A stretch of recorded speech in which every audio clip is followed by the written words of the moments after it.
रायगडातील शिवसेना शिंदेगड संघटनेत सुरू असलेल्या अंतर्गत अस्वस्थतेचे पडसाद आता उघडपणे दिसू लागलेत. युवा नेते अमर मिसाळ, जिल्हा संघटक संभाजी जगताप यांच्यानंतर आता खालापूर तालुका प्रमुख संदेश रोहिदास पाटील यांनीही राजीनामा देत पक्ष नेतृत्वाला थेट आव्हान दिले. विशेष म्हणजे हे तिन्ही चेहरे आमदार महेंद्र थोरवे यांच्या जवळचे आणि संघटनेत प्रभावी मानले जातात.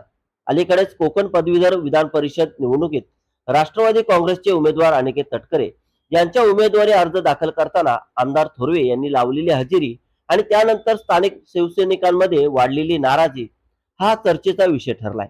या राष्ट्रवादी विरोधात वर्षानुवर्षे शिवसैनिक रस्त्यावर उतरले, लढा दिला, त्याच पक्षाच्या उमेदवारीसाठी काम करण्याची वेळ आल्याने कार्यकर्त्यांमध्ये संभ्रम आणि असंतोष निर्माण झाल्याची चर्चा आहे. संदेश पाटील यांनी राजीनामे मागे वैयक्तिक कारणासोबतच पक्षातील कार्यकर्त्यांना न्याय मिळत नसल्याची भावना व्यक्त केली आहे. मी राजीनामा मागे घेणारा मावळा नाही, स्वाभिमान जिवंत आहे, न्याय मिळत नसेल तर पदावर राहण्यात अर्थ नाही, अशी ठाम भूमिका त्यांनी माध्यमांशी बोलताना मांडली आहे. विशेष म्हणजे काही दिवसांपूर्वी अमर मिसाळ यांनी पदाचा राजीनामा दिला, त्यानंतर संभाजी जगताप यांनीही पद सोडले आणि आता संदेश पाटील यांनीही पदत्यागाचा निर्णय घेतल्याने हा केवळ योगायोग नसून संघटनेतील वाढत्या नाराजीचा संकेत मानला जात आहे.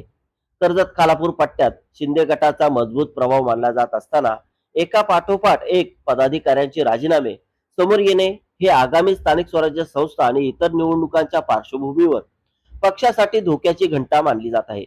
कार्यकर्त्यांच्या मनातील आग आता उघडपणे बाहेर पडू लागली असून पुढील काळात आणखी राजकीय धक्के बसण्याची शक्यता राजकीय वर्तुळात व्यक्त केली जात आहे.